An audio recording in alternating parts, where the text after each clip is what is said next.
Shalom Bapak Ibu Saudara jemaat yang dikasihi oleh Tuhan Yesus. Jumpa lagi kita bersama-sama dalam ibadah pada minggu hari ini. Dan kita percaya bahwa kehadiran Tuhan ada di tengah-tengah kita. Pagi hari ini sebelum kita bernyanyi bersama-sama, saya akan menyampaikan sesuatu yang luar biasa yang Tuhan berikan dalam kehidupan saya. Ketika setiap kita berada di rumah, dan terutama pribadi saya ada di rumah, Tuhan memberikan sesuatu hal yang hebat dalam hidup saya. Pada pagi hari saya menyembah Tuhan, ada alunan-alunan merdu, ada pujian-pujian yang datangnya daripada Tuhan dalam hati dan pikiran saya, dan kemudian saya mulai menghafalkan, kemudian saya mulai merekam sedikit demi sedikit, dan jadilah sebuah lagu. Dan lagu ini saya beri judul Sebab Itu Ku Bersyukur. Mari Bapak Ibu Saudara kita memuji memuliakan nama Tuhan. Haleluya. Terima kasih Tuhan. Janjimu tak kau tinggalkan aku, janjimu tak kau biarkan aku, janjimu tak kau tinggalkan aku, janjimu tak kau biarkan aku. Sebab itu ku bersyukur, sebab itu ku bersyukur. Oleh karena cintamu, oleh karena kasihmu di dalam hidupku, sebab itu ku bersyukur, sebab itu ku bersyukur. Karena kesetiaanmu di dalam hidupku sampai hari ini. Janjimu tak kau tinggalkan kami, janjimu tak kau tinggalkan aku, janjimu tak kau biarkan aku, janjimu tak kau tinggalkan aku, janjimu tak kau biarkan aku. Sebab itu ku bersyukur, sebab itu ku bersyukur. Oleh karena cintamu, oleh karena kasihmu di dalam hidupku, sebab itu ku bersyukur, sebab itu ku bersyukur. Karena kesetiaanmu dalam hidupku sampai hari ini. Sebab itu ku bersyukur, oh, sebab itu ku bersyukur. Oleh karena cintamu, oleh karena kasihmu dalam hidupku, amin. Sebab itu ku bersyukur,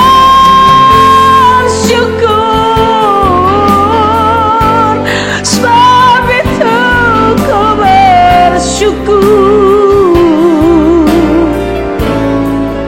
Oleh karena cintamu, oleh karena kasihmu di dalam hidupku,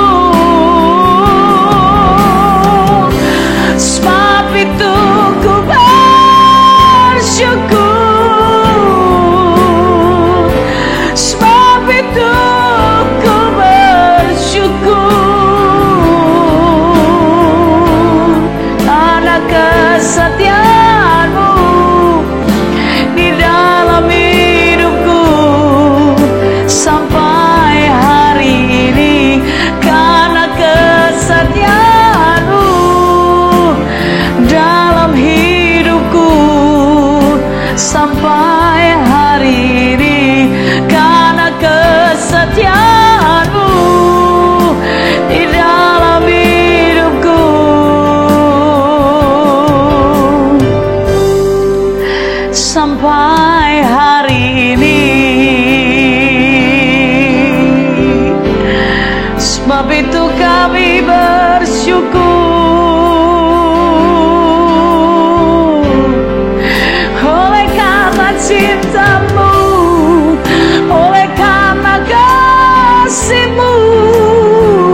kami.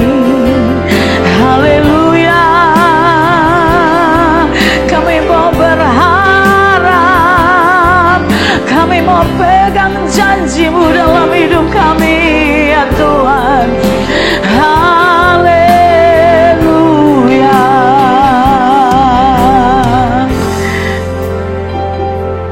Sebab itu kami mau bersyukur kepada-Mu, Tuhan. Mari Bapak Ibu Saudara, angkat tanganmu dan katakan kepada Tuhan, kami mau bersyukur pagi hari ini, Tuhan. Kami mau bersyukur pagi hari ini buat segala perbuatan Allah yang ajaib, janji-janji Tuhan yang digenapi dalam hidup setiap orang yang mengasihi Dia. Haleluya.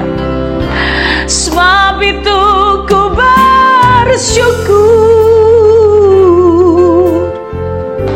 sebab itu ku bersyukur, oleh karena cinta-Mu, oleh karena kasih-Mu dalam hidupku. Sebab itu ku bersyukur, sebab itu ku bersyukur,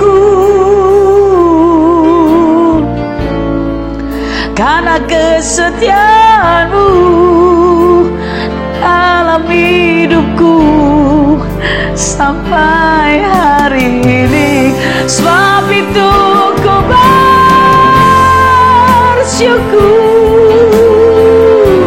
sebab itu ku bersyukur, oleh karena cinta-Mu, oleh karena kasih-Mu di dalam hidupku. Sebab itu ku bersyukur, sebab itu ku bersyukur, oleh karena cinta-Mu, oleh karena kasih-Mu di dalam hidupku. Sebab itu ku memuji, sebab itu ku bernyanyi, karena kesetiaan-Mu di dalam hidupku sampai hari ini. Karena kesetiaan-Mu di dalam hidupku sampai hari ini. Karena kesetiaan-Mu di dalam hidupku. Haleluya. Sampai hari ini. Terima kasih untuk segala cinta, kasih sayang-Mu dalam kehidupan kami. Sampai hari ini Tuhan, Engkau terus pelihara kami. Bukti dari segala janji-Mu yang digenapi, Engkau mati di kayu salib, Engkau tersalibkan buat setiap kami. Dan kami sungguh mengucap syukur. Terpujilah nama Tuhan dari sekarang sampai selama-lamanya. Haleluya. Amin.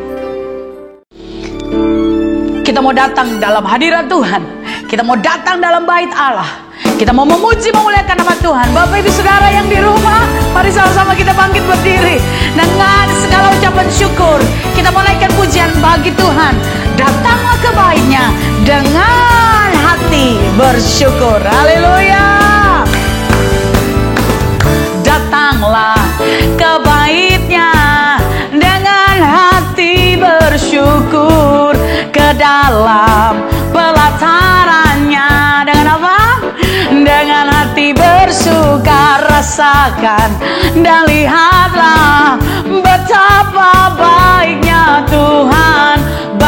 yang berlindung padanya akan bersorak-sorai, akan bersorak-sorai, amin, akan bersorak-sorai, yeah. Bersyukurlah pada Tuhan, sebab Dia baik, bahwasanya selamanya kasih setianya. Bersyukurlah pada Tuhan, sebab Dia baik, bahwasanya tuh selamanya kasih setianya. Mari datang dengan hati bersyukur kepada Tuhan.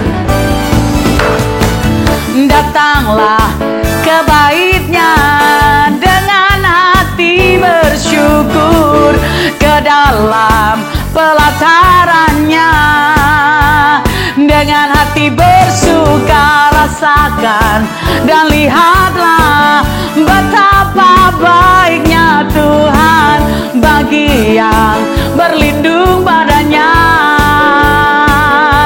Akan bersorak-sorai, akan bersorak-sorai, ya. Bersyukurlah kepada Tuhan, sebab Dia baik, bahwasanya selamanya kasih setianya. Bersyukurlah pada Tuhan, sebab Dia baik, bahwasanya tuh selamanya kasih katakan bersyukurlah, haleluya. Bersyukurlah pada Tuhan, sebab sebab Dia baik, bahwasanya selamanya kasih setianya. Mari bersyukurlah pada Tuhan, sebab Dia baik, bahwasanya tuh selamanya kasih setianya, bahwasanya tuh selamanya kasih setianya, bahwasanya tuh selamanya kasih setianya. Bersyukurlah, haleluya, haleluya. Setiap kita bersyukur kepada Tuhan oleh segala perbuatannya yang ajaib. Haleluya, haleluya.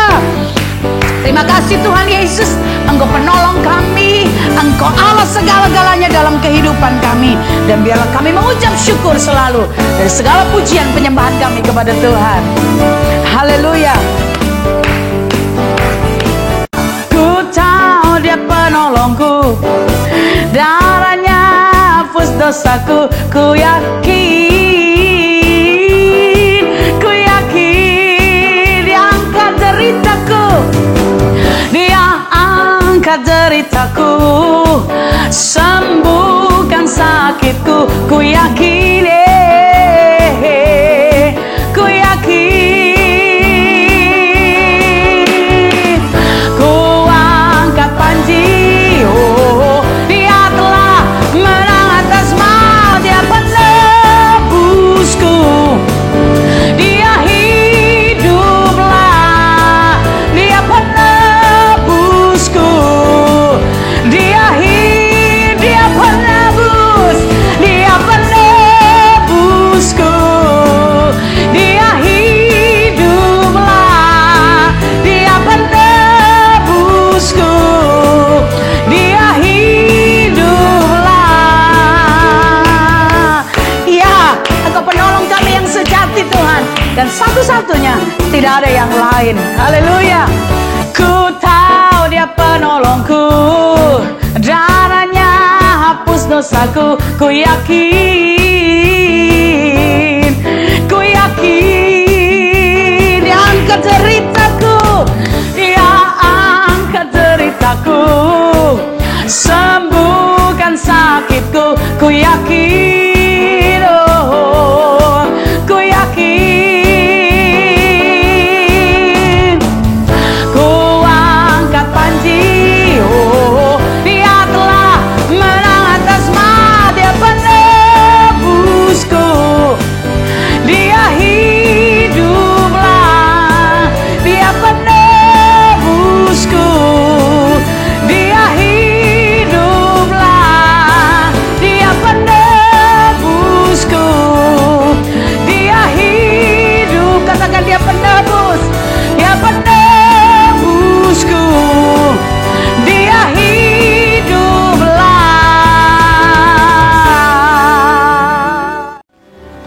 Tiba saatnya Bapak Ibu Saudara, kita akan sama-sama mendengarkan kebenaran firman Tuhan. Kita mau tundukkan hati kita. Biarlah Tuhan berbicara, Tuhan Yesus berkata-kata kepada setiap kita lewat kebenaran firman Tuhan pada hari ini. Kami bawa hidup kami seperti bejana yang kosong, rindu diisi penuh oleh Tuhan, agar hidup kami tetap segar, tetap kuat di dalam Engkau. Mari datanglah Tuhan, turunkan berkat-Mu atas setiap umat-Mu yang pada pagi hari ini mencari Engkau. Haleluya, haleluya, haleluya.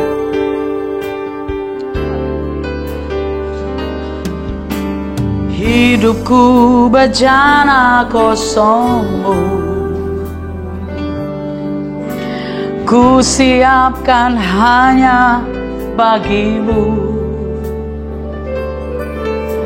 Hidupku bukannya milikku lagi, melainkan Yesus di dalamku. Hidupku bejana kosong, ku siapkan hanya bagi-Mu.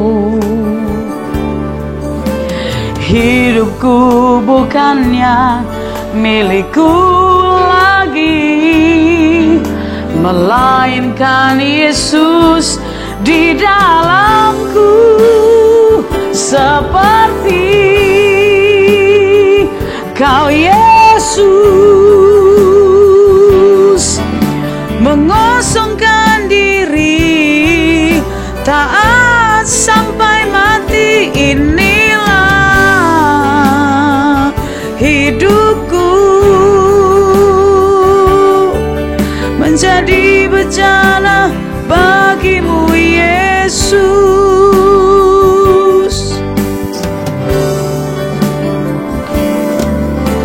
Hidupku bejana kosong-Mu, kami siap Tuhan, ku siapkan hanya bagi-Mu. Hidupku bukannya milikku lagi, melainkan Yesus di dalamku. Seperti Kau Yesus mengosongkan diri, taat sampai mati. Inilah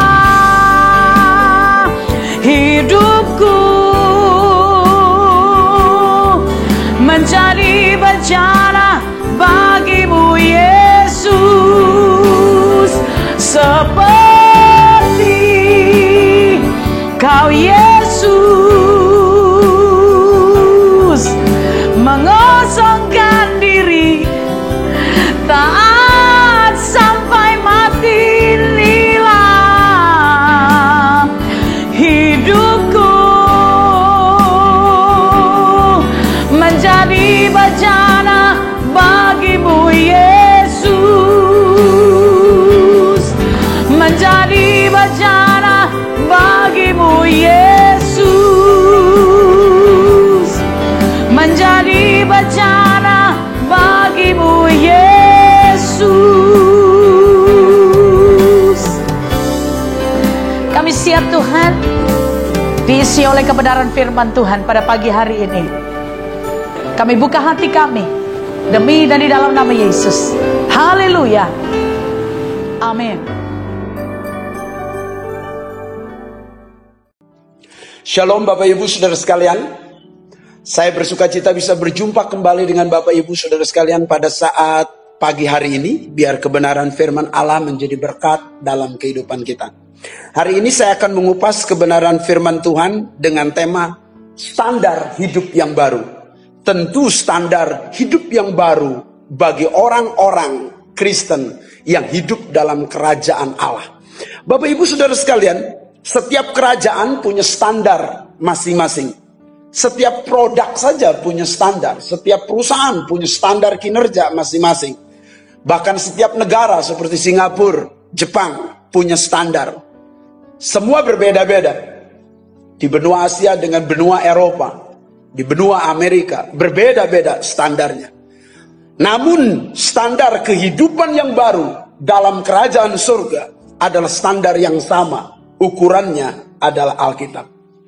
Baru-baru ini saudara-saudara, kita semua mendengar istilah new normal. Saudara-saudara, new normal berarti kembali kepada normal yang baru. Saudara-saudara, berarti kehidupan kita memiliki sesuatu yang lebih, dianggap lebih normal, saudara-saudara, atau memiliki normal yang baru.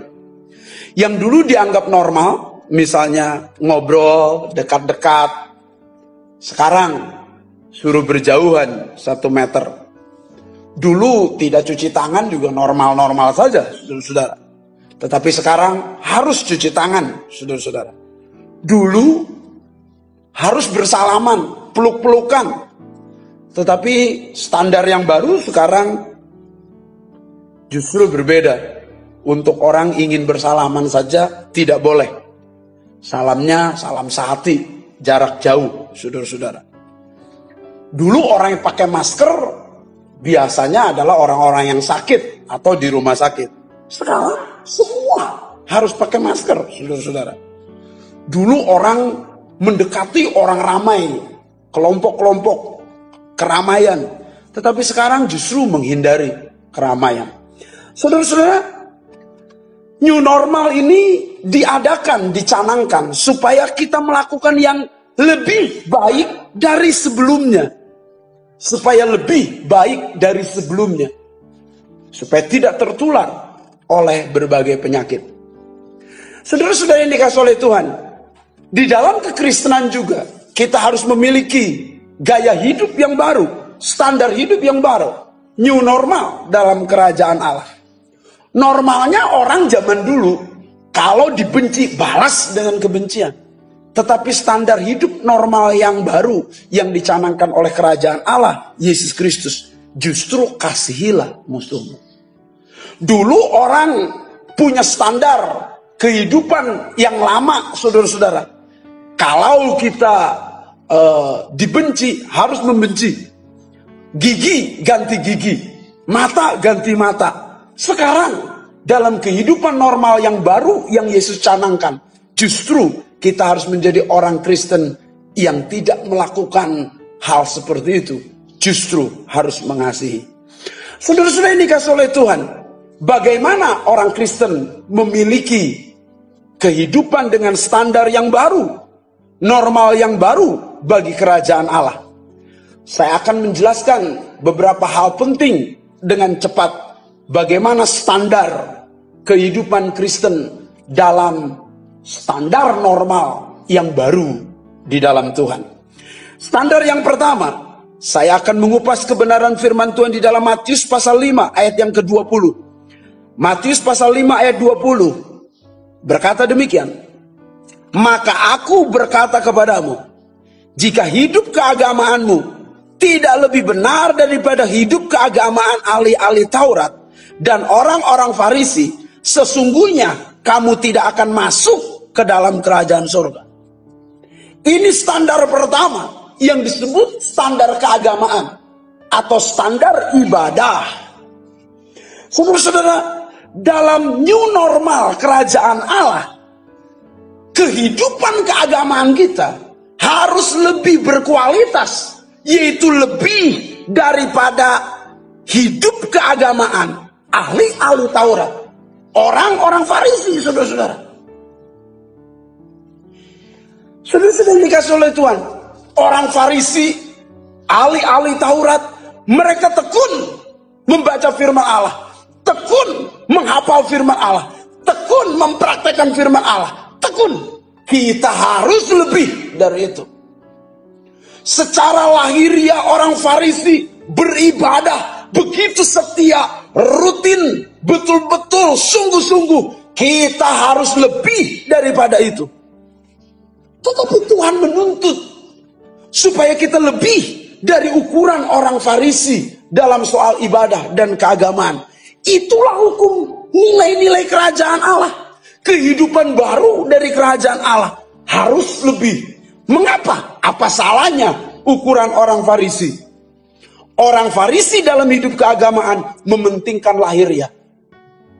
Dalam new normal yang baru, standar kehidupan kekristenan, dia harus bukan menekankan hal lahiriah dalam ibadah, tapi batinia. Bagaimana hubungannya dengan Tuhan? Bagaimana ia mengasihi Tuhannya? Orang Farisi dan ahli-ahli Taurat, ukurannya apa yang terlihat berupa legalisme, hanya ketaatan pada hukum-hukum. Tetapi kekristenan bukan apa saja yang terlihat, bukan hanya ketaatan hukum secara lahiriah atau legalisme, tetapi saudara-saudara, ketaatan karena mengasihi Allahnya. Hukum-hukum dan aturan-aturan menurut hukum Yahudi, orang Farisi dan ahli Taurat melakukan hanya sekedar kewajiban saja. Tetapi kekristenan memiliki standar hidup yang baru sebagai anggota kerajaan Allah, yaitu melakukan bukan berdasarkan kewajiban, keharusan, tetapi dilakukannya karena ia mengasihi Allah secara pribadi. Saudara-saudara, lakukanlah segala sesuatu karena engkau mengasihi Tuhan. Datang ke gereja karena mengasihi Tuhan. Ikut ibadah online seperti ini karena memang mengasihi Tuhan. Membaca Alkitab bukan karena aturan-aturan atau perintah pendeta, karena mengasihi Tuhan. Engkau melakukannya dengan standar yang lebih daripada orang Farisi dan ahli-ahli Taurat.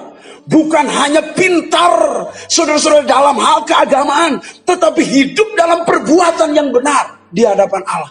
Itu standarnya. Standar kehidupan kekristenan sebagai warga kerajaan Allah yang baru adalah standar keagamaan yang ukurannya lebih daripada ahli-ahli Taurat. Bagaimana dengan kita hari ini? Apakah engkau melakukannya dengan dasar mengasihi Allah? Apakah engkau melakukannya dari hati yang terdalam untuk Tuhan? Apakah engkau melakukannya hanya sebagai lahiriah, kewajiban, dan dilihat orang? Hati-hati. Alkitab katakan dengan tegas, sesungguhnya kamu tidak akan masuk ke dalam kerajaan surga. Jika hidup kita hanya lahiriah, hanya kewajiban-kewajiban, melakukan sesuatu hanya legalisme, hanya ingin dilihat memenuhi hukum-hukum dan kewajiban, kita tidak akan masuk ke dalam kerajaan surga. Ukuran ibadah kekristenan adalah ia betul-betul melakukannya karena memiliki hubungan yang sungguh-sungguh mengasihi Allah dari hatinya yang terdalam untuk Tuhan.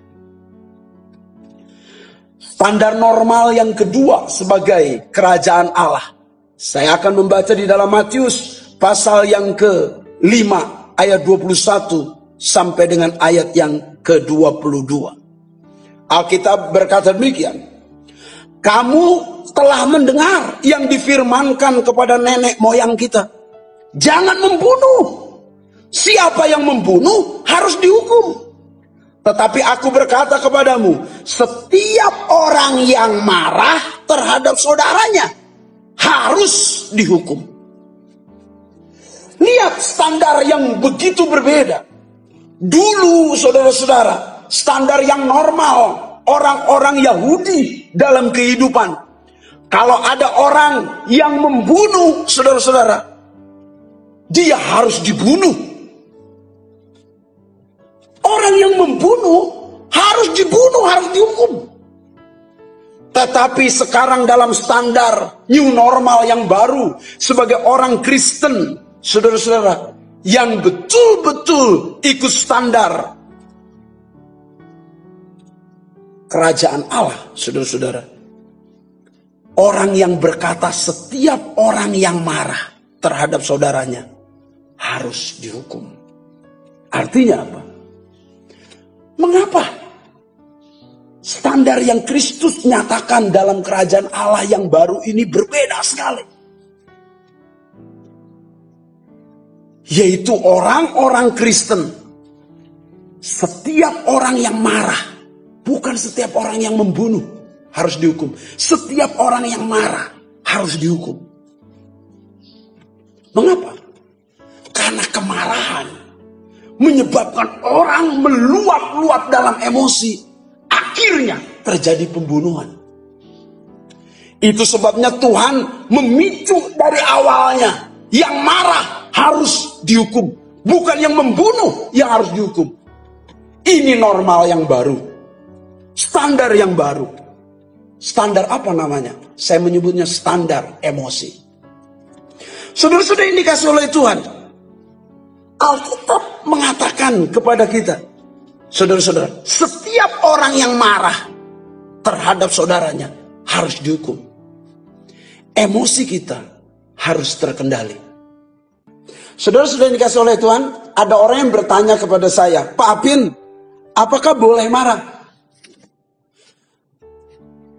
Saudara-saudara yang dikasih oleh Tuhan, Alkitab katakan tetapi setiap orang yang marah terhadap saudaranya harus dihukum. Marah yang bagaimana? Dalam standar kerajaan Allah, kita boleh marah, tetapi marah yang sesuai dengan kehendak Allah. Ada beberapa syarat boleh marah, saudara-saudara. Yang pertama, boleh marah kalau tepat. Marahlah dengan tepat. Maka tentu saudara ini standar yang Allah kehendaki. Bukan marah-marah yang menyebabkan emosi lalu bunuh orang. Tapi marah yang tepat. Marah yang tepat itu memiliki 7 kriteria. Marah boleh asal tepat. Apanya yang tepat? Pada waktu yang tepat. Pada orang yang tepat. Pada tempat yang tepat. Dengan cara yang tepat. Dengan tujuan yang tepat. Dengan alasan yang tepat. Dan berhenti dengan cepat. Itu yang saya maksud marah yang tepat. Pada orang yang tepat dong. Pada waktu yang tepat. Pada tempat yang tepat. Dengan cara yang tepat. Tujuan yang tepat. Alasan yang tepat. Dan berhenti. Atau saudara bisa menahannya secara baik. Berhenti dengan cepat. Boleh marah kalau tepat. Itu yang pertama. Yang kedua, boleh marah kalau bisa menguasai diri. Marah yang sabar. Marah yang tidak dikendalikan emosi. Sebab kalau kita marah-marah, tidak bisa mengendalikan emosi, bisa membunuh orang, bisa mencelakakan orang, bisa menghina orang, bisa membuat sakit hati orang. Itu marah yang tidak tepat. Ayo kita belajar marah tapi menguasai diri dengan standar yang baru. Yang ketiga, boleh marah kalau tidak berbuat dosa. Boleh marah jika tidak berbuat dosa. Saya menyebutnya marah kudus. Jadi Yesus juga marah di bait Allah, mencungki balikan meja penukar uang. Yesus marah, saudara-saudara, melakukan perombakan di bait Allah, besar-besaran, tapi kudus. Marah yang bukan untuk berbuat dosa. Yang keempat, boleh marah kalau tidak membuat masalah baru. Saudara-saudara, seringkali kita marah membuat masalah baru. Dengan membanting gelas, kita buat masalah baru. Gelas jadi hancur dan harus disapu, buat masalah baru. Belum orang terinjak, terpleset, luka dan sebagainya. Banyak orang marah karena membuat masalah baru. Tetapi saudara marah karena membuat solusi, jalan keluar. Misalnya ada kesalahan karyawan, kita memang harus memarahi orang itu, tapi membuat solusi dia supaya lurus, supaya benar. Anak kita berbuat salah, kita harus marah, tapi membuat solusi, mengarahkan orang jadi benar. Marahlah yang membuat solusi, itu baik.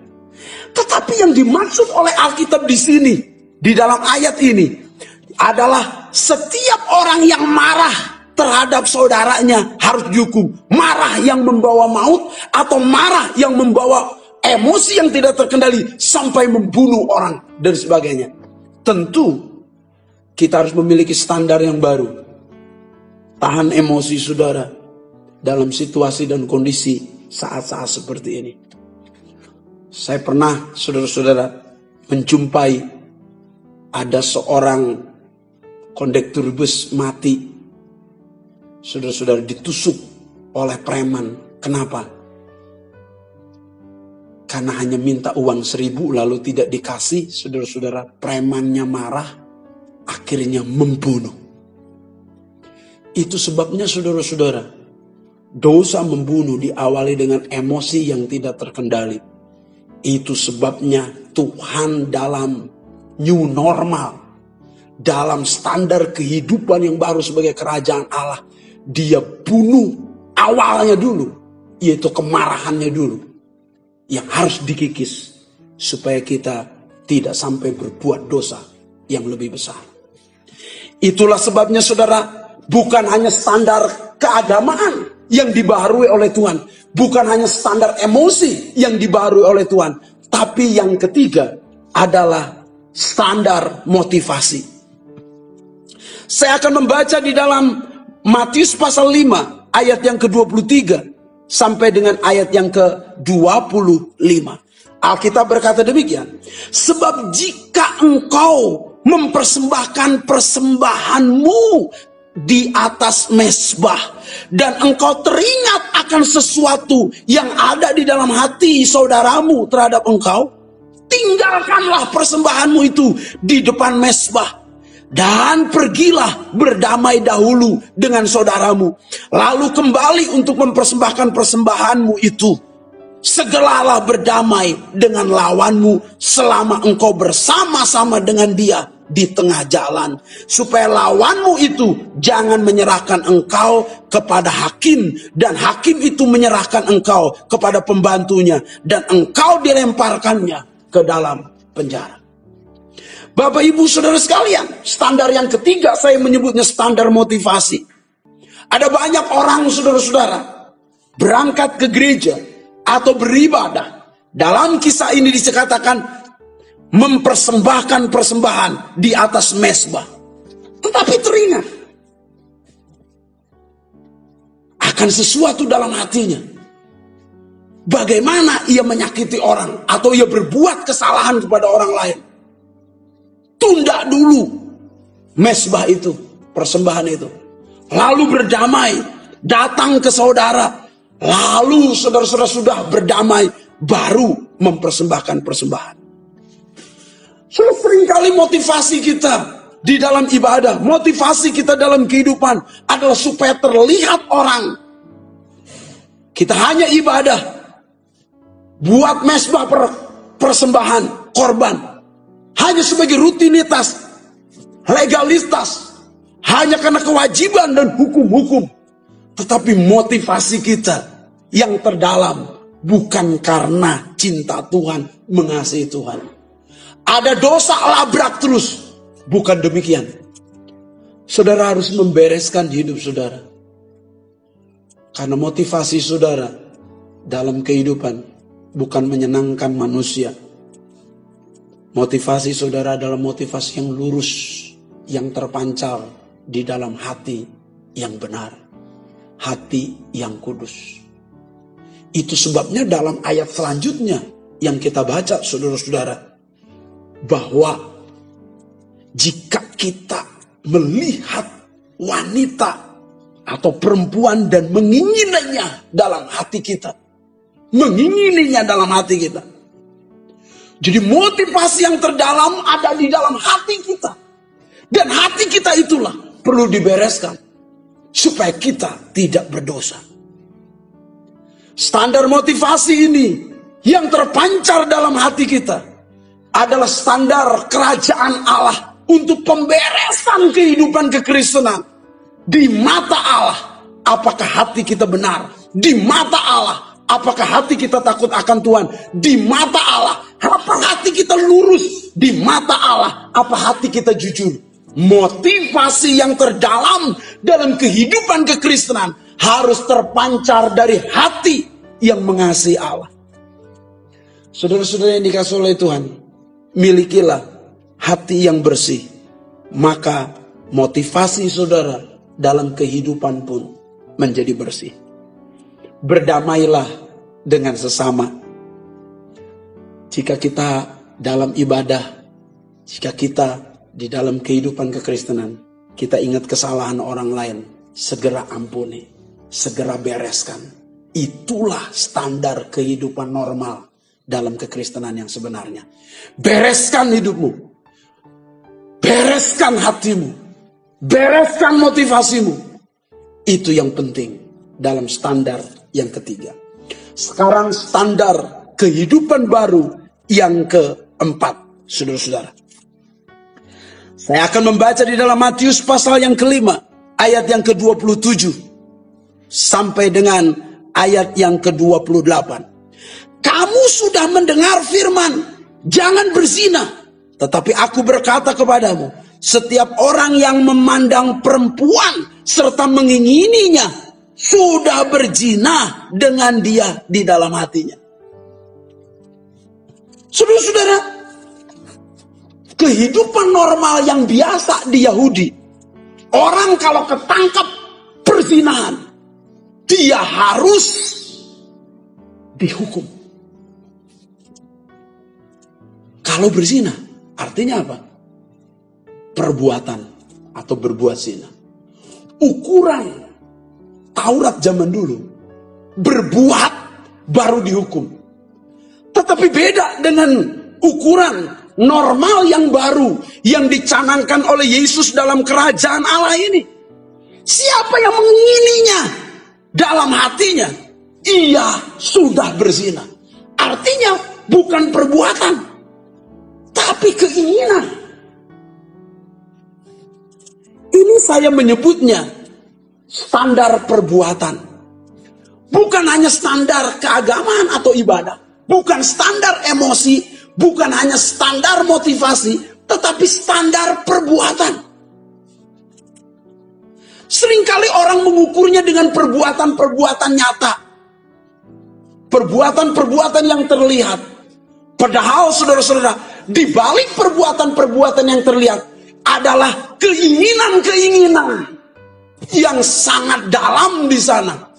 Yang Yesus menghendaki bukan standar perbuatan baru dihukum, tetapi justru standar keinginan yang menyebabkan hukuman itu.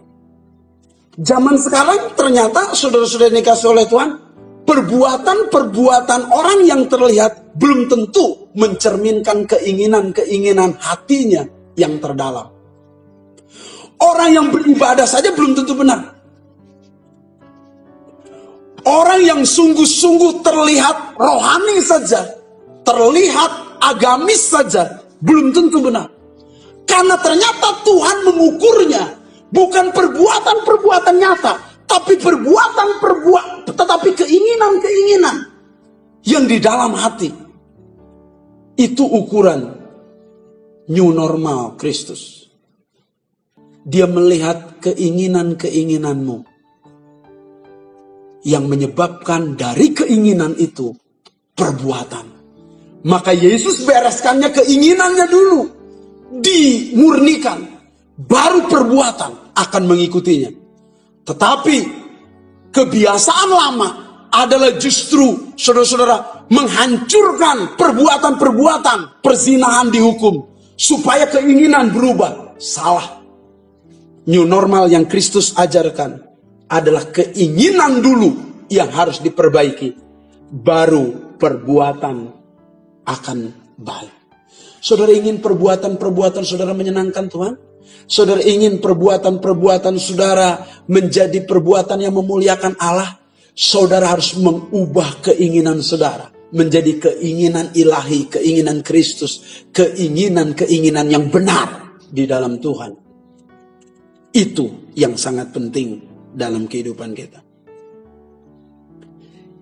Yang kelima, Bapak Ibu Saudara sekalian, saya membaca kebenaran firman Tuhan di dalam Matius pasal yang kelima ayat 33. Kamu telah mendengar pula yang difirmankan kepada nenek moyang kita, jangan bersumpah palsu, melainkan peganglah sumpahmu di depan Tuhan.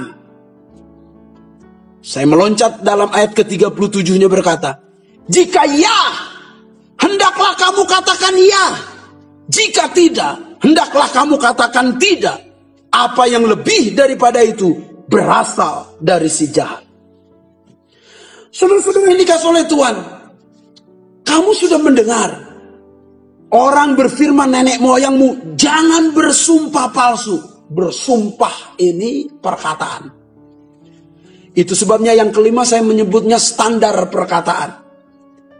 New normal dalam perkataan. Menurut kerajaan Allah. Ya, katakan ya. Tidak, katakan tidak. Apa yang lebih daripada itu berasal dari si jahat. Saudara-saudara, budaya orang Yahudi dalam hukum Taurat adalah kalau dia bersumpah, lalu bersumpah palsu lagi, dia akan dihukum, saudara-saudara. Saudara-saudara, banyak orang seringkali mudah bersumpah. Demi langit, demi Tuhan, demi kepala, demi ini, demi itu. Yang Tuhan larang sekali bersumpah demikian. Kalau ya, katakan ya. Kalau tidak, katakan tidak. Belajar jangan sampai untuk mempertegas hidup saudara dengan sumpah tanpa integritas.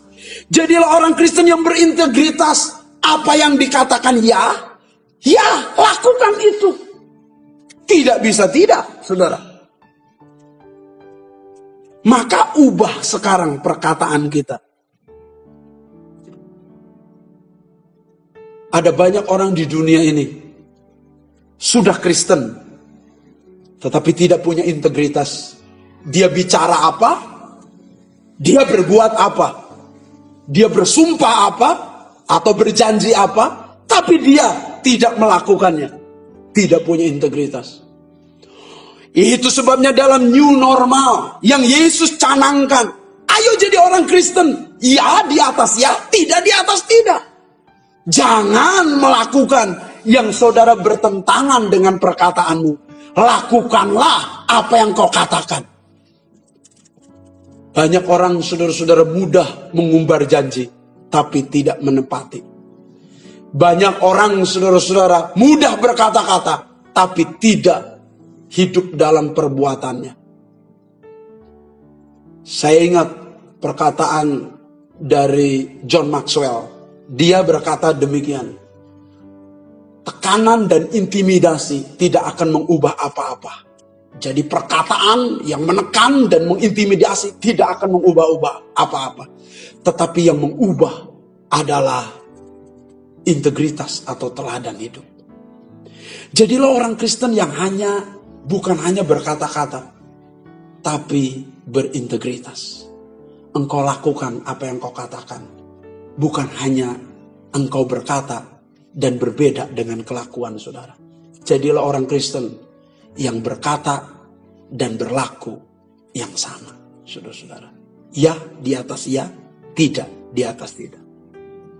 New normal yang keenam, Bapak Ibu Saudara sekalian.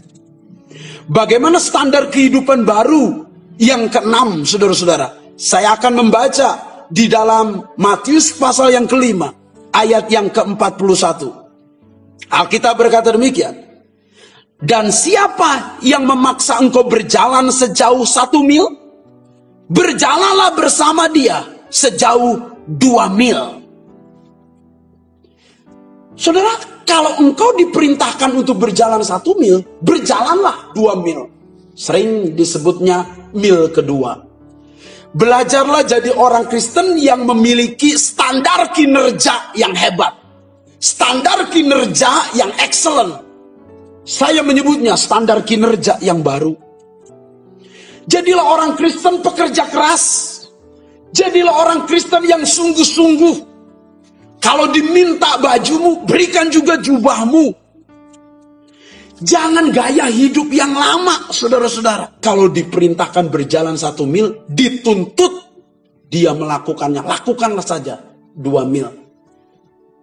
Saudara-saudara, ini kinerja yang baru. Bapak Ibu Saudara sekalian, jadilah orang-orang Kristen dengan new normal yang baru. Sebagai warga kerajaan Allah, kalau engkau bekerja di perusahaan, melakukan A, lakukanlah yang excellent lebih dari itu. Jika saudara diperintahkan dalam studi tugas A, lakukanlah lebih maksimal dari itu. Lebih maksimal dari standar yang dicanangkan oleh dosen kita. Kalau saudara di perusahaan, lakukanlah lebih daripada standar yang dituntut oleh perusahaan. Kalau saudara di gereja, lakukanlah pelayananmu melampaui standar yang dituntut di gereja saudara. Lakukanlah mil kedua. Yang Alkitab katakan, setialah dalam perkara-perkara kecil, maka engkau akan dipercayakan perkara-perkara yang besar. Kalau diperintahkan 1 mil berjalan, lakukanlah. Setialah dalam perkara kecil, berjalanlah 2 mil, maka engkau akan dipercayakan perkara-perkara besar. Itulah rumusan standar kehidupan yang baru yang dicanangkan Kristus. Yang terakhir, saudara-saudara, yang ketujuh. Standar kehidupan baru yang ketujuh. Alkitab berkata demikian dalam ayat 48. Matius pasal 5 ayat 48. Karena itu haruslah kamu sempurna sama seperti Bapamu yang di sorga adalah sempurna. Ini yang disebut standar nilai kerajaan Allah. Standar nilai. Nilai kesempurnaan. Kalau dalam pendidikan, nilai 10 atau nilai 100 disebutnya nilai sempurna. Allah menghendaki bukan 9. Allah menghendaki bukan 99. Allah menghendakinya 100%. Artinya Allah menuntutnya sempurna nilai itu. Saudara-saudara yang dikasih oleh Tuhan, kalau engkau mengasihi orang yang mengasihi saudara, ya itu standar manusia. Kalau orang berbuat baik kepada saudara, saudara juga berbuat baik, itu standar manusia. Tetapi kalau orang lain menampar pipi kirimu, beri pipi kanan. Orang yang berbuat jahat kepadamu, tetapi engkau bisa mengasihi bahkan berdoa bagi musuhmu, itu standar yang melebihi kebiasaan manusia. Inilah yang disebut nilai kerajaan Allah. Standar nilai Tuhan adalah standar kesempurnaan. Standar nilai kerajaan Allah yang baru dalam hidup saudara adalah standar kesempurnaan. Saya berkata kepada saudara, Tuhan menginginkan, menghendaki saudara memiliki nilai sempurna. Sama seperti Bapamu sempurna, kita juga harus sempurna. Apa bisa Pak Apin? Bisa. Tentu dengan kekuatan Roh Kudus. Tentu dengan pimpinan Tuhan. Tentu dengan bantuan Tuhan. Sebab kalau berjalan sendiri, engkau tidak bisa berbuat apa-apa. Allah menuntutnya, engkau sempurna dengan nilai sempurna. Itulah new normal kerajaan Allah yang baru. Saya mengulang dengan cepat. Standar hidup yang baru, new normal kerajaan Allah. Pertama adalah standar keagamaan saudara. Engkau harus melebihi ahli Taurat dan orang Farisi. Yang kedua, standar emosi saudara. Jangan dikuasai emosi, tetapi engkau harus menguasai emosi. Engkau harus memiliki standar marah yang benar sesuai dengan Alkitab. Yang ketiga, standar motivasi. Engkau harus memiliki hati dengan motivasi murni yang tulus karena mengasihi Allah dan mencintai Tuhan. Saudara, bahkan keagamaanmu harus didasarkan dengan motivasi yang benar. Yang keempat, saudara, standar perbuatan. Kita berbuat sesuatu berasal dari keinginan. Bereskan keinginanmu dulu, maka perbuatanmu akan jauh lebih baik. Standar yang kelima, nama standar perkataan. Jangan engkau mudah berkata-kata dan bersumpah. Katakan ya kalau ya, katakan tidak kalau tidak. Belajar punya integritas, saudara-saudara. Apa yang kau katakan, itu yang kau lakukan. Standar yang keenam adalah standar kinerja. Bagaimana engkau harus memiliki kinerja yang melampaui orang lain. Excellent. Lakukan lebih daripada biasanya. Dituntut 1 mil, berjalanlah 2 mil. Standar yang ketujuh adalah standar nilai. Belajarlah punya nilai kesempurnaan. Nilai sempurna. Jangan hanya nilai biasa atau yang dituntut oleh dunia. Tetapi nilai kesempurnaan ilahi. Mari kita tundukkan kepala, kita berdoa. Bapa di dalam surga, seringkali kami hidup, ya Bapa, hidup biasa-biasa saja. Seperti normalnya orang dunia. Ampuni kami Tuhan. Ajar standar kehidupan keagamaan kami menjadi baru. Kami betul-betul mencintai Engkau. Bukan apa yang dilihat, tetapi apa yang di dalam hati. Kami betul mengasihi Engkau. Ajar kami memiliki standar emosi yang benar Tuhan. Bukan dikendalikan, tetapi kami mengendalikan. Bahkan emosi kami membawa kebaikan dan solusi untuk kemuliaan Tuhan. Ajar kami memiliki motivasi yang benar dalam pelayanan. Dengan standar motivasi yang tulus, murni, lurus dan bersih Tuhan di pemandangan Engkau. Ajar kami memiliki standar perbuatan yang berasal dari keinginan-keinginan yang dipimpin oleh Roh Kudus. Ajar kami memiliki standar perkataan kami Tuhan. Bukan hanya kepalsuan dari bicara kami, perkataan kami, tetapi perkataan yang didasarkan dengan integritas. Apa yang kami lakukan, ya di atas ya, tidak di atas tidak. Tuhan tolong kami supaya kami memiliki standar kinerja yang benar. Untuk berjalan 2 mil saat kami dituntut 1 mil. Tuhan tolong kami supaya kami memiliki standar nilai kerajaan Allah. Ya Bapa, bukan nilai biasa, tapi nilai kesempurnaan. Seperti Bapa di sorga sempurna. Kiranya anugerah berkat firman Allah mengalir dalam kehidupan kami. Dalam nama Yesus. Mari Bapak Ibu Saudara sekalian, kita persiapkan hati kita untuk memasuki perjamuan kudus. Bapak Ibu bisa menyediakan roti dan anggur. Mari, bisa ada di tangan kanan saudara roti, lalu anggur ada di tangan kiri saudara. Jika sudah, mari kita mengangkat tangan kita. Tangan kanan kita yang memegang roti kita angkat. Dengar firman Tuhan. Sebab apa yang telah kuteruskan kepadamu, telah aku terima dari Tuhan. Yaitu bahwa Tuhan Yesus pada waktu malam ia diserahkan. Ia mengambil roti dan sesudah itu ia mengucap syukur atasnya. Ia memecah-mecahkannya dan berkata, inilah tubuhku yang diserahkan bagi kamu. Perbuatlah ini menjadi peringatan akan aku. Mari arahkan hatimu, matamu ke arah sorga. Lihat tubuh Kristus yang terpecah bagimu. Karena ia begitu mengasihimu. Apakah Bapak Ibu percaya roti yang ada di tangan kananmu adalah lambang tubuh Kristus yang terpecah karena mengasihimu? Makan dan terimalah dengan iman dalam nama Yesus. Terima kasih Tuhan. Terima kasih. Terima kasih Tuhan. Terima kasih. Angkat cawan di tangan kananmu dan dengar firman Tuhan. Demikian juga Yesus mengambil cawan sesudah makan. Lalu ia berkata, cawan ini adalah cawan perjanjian baru yang dimeteraikan oleh darahku. Perbuatlah ini setiap kali kamu meminumnya menjadi peringatan akan aku. Apakah Bapak Ibu percaya bahwa anggur yang ada di tangan kananmu adalah lambang darah Kristus yang terpecah bagimu? Dia sudah menebus, dia sudah menyelamatkan saudara lewat kematiannya di atas kayu salib, supaya engkau memiliki standar hidup yang baru sebagai warga kerajaan Allah. Terimalah dengan iman dalam nama Yesus dan minumlah. Mari kita mengucap syukur sejenak di hadapan Tuhan. Kinarala batakama kasikini metokonia makatakaralama. Pekerere betokonia masaka pakatakan ini miri betokonia matakaralama.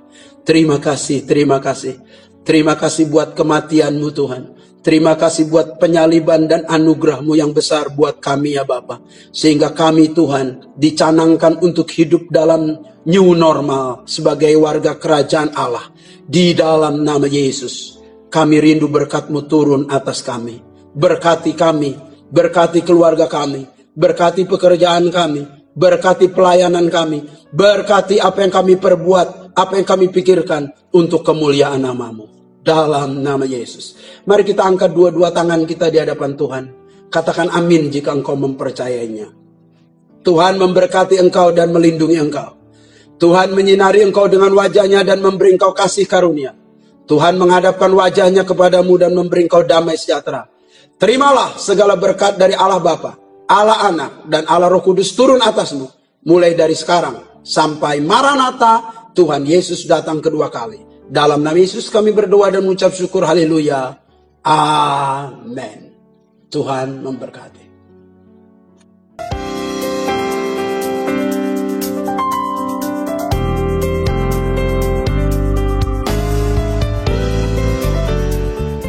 Shalom Bapak Ibu Saudara sekalian, berjumpa kembali dalam Warta Sepekan GBI Kasih.